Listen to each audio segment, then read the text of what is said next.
Let's read source 5 for the child labor investigation. It's titled Factory Supervisor. But first, let's look at the central question to remind ourselves of the purpose for reading the source. Why does hazardous child labor continue to exist in Nepal? Let's start reading in the attribution to find out where the source comes from. Excerpt modified from a statement by a supervisor at a brick kiln. Accessed from a 2010 research report, Child Labor in Kathmandu, Nepal, by I-4, the Foundation for International Research on Working Children, page 29. Now let's read the headnote to find out more about the source. Factory owners and supervisors do not always enforce Nepal's laws against child labor.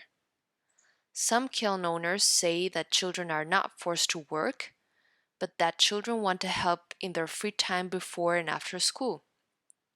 Researchers from I-4 visited brick kilns in Nepal and interviewed people about their experiences to create this report.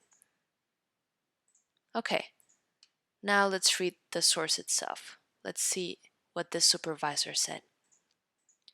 It is not good that children work in a brick factory, but we do not really have a policy against child labor.